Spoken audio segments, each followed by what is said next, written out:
I've got some tea to spill on megachurches today that is third-party tea. It comes from one of my followers, but man, you're gonna wanna catch this. Is how the megachurches really manipulate people to give more on Christmas Eve. I used to work in a megachurch. I don't anymore. I'm pretty sure they're not a good idea. All right, so I want you to picture yourself as Christmas Eve.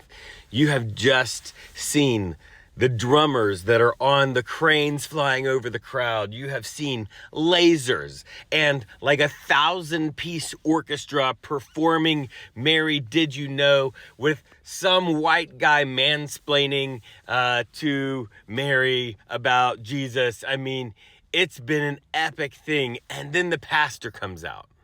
It's time for the offering. Pastor says, hallelujah, that has been a blessing to us this Christmas. We're going to thank the band. Thank you, band, so much. You guys are amazing. Thank you to the laser operators. You guys, I mean, we couldn't really experience God without the lasers. Thank you so much. And then he says, now tonight's a special night. We're about to give for impact.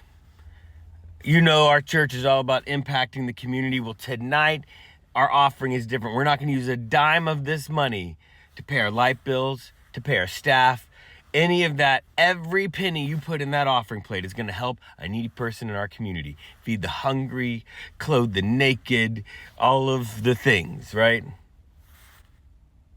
He says, so I want you to dig down deep and let's bless our community tonight.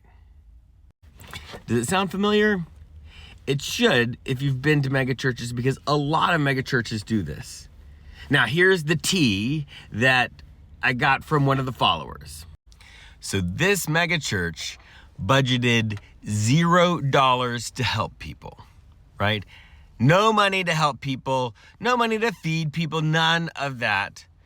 All of the money that they budgeted during the year was for themselves.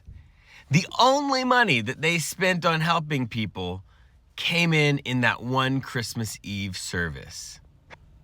Which means what the pastor should have said is like, hallelujah, thank you to the laser operators, thank you to the band, to the 9,000-piece orchestra, thank you so much.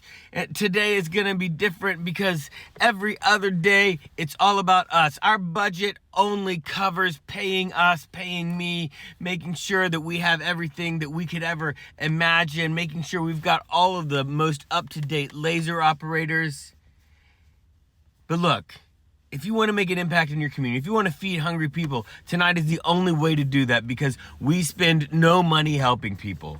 If you want to help people, then you got to give money tonight, because this is the only money that we're ever going to use to help other people, because really what we like using money on is ourselves.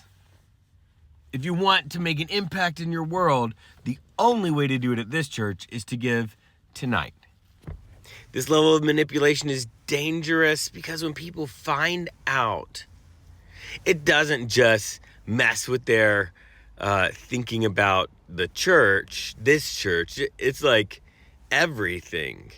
I've been around people who discovered these kinds of manipulations, and they're like, look, you guys are completely bogus. Your whole religion is bogus. This whole thing is bogus. And, I don't know whether or not you are a person who believes in God, but I'll tell you, if you want to believe in God, it's a lot harder when the people of God manipulate people out of their money like this. I've watched and seen and heard stories just like this person. The reason I'm doing these tea spilling things is to expose a systemic injustice that happens at megachurches. Yes, it happens at other churches too. Yes, it happens in businesses, but this is about exposing that part of systemic injustice. And I appreciate this follower who sent me some tea to spill, because it also helps you personally. When you have been part of that kind of a system, it eats at you to keep the secrets that you've been told to keep. And so, if that's you, you can DM me here some tea. I will spill it for you, or you can email me at megachurchtea@gmail.com. Look, it's Gmail. I'm not a megachurch. I don't have a URL. It's Gmail, okay? Gosh, geez. But part of the way we stop and deal with systemic injustice is exposing it to the rest of the world. That's what this is about.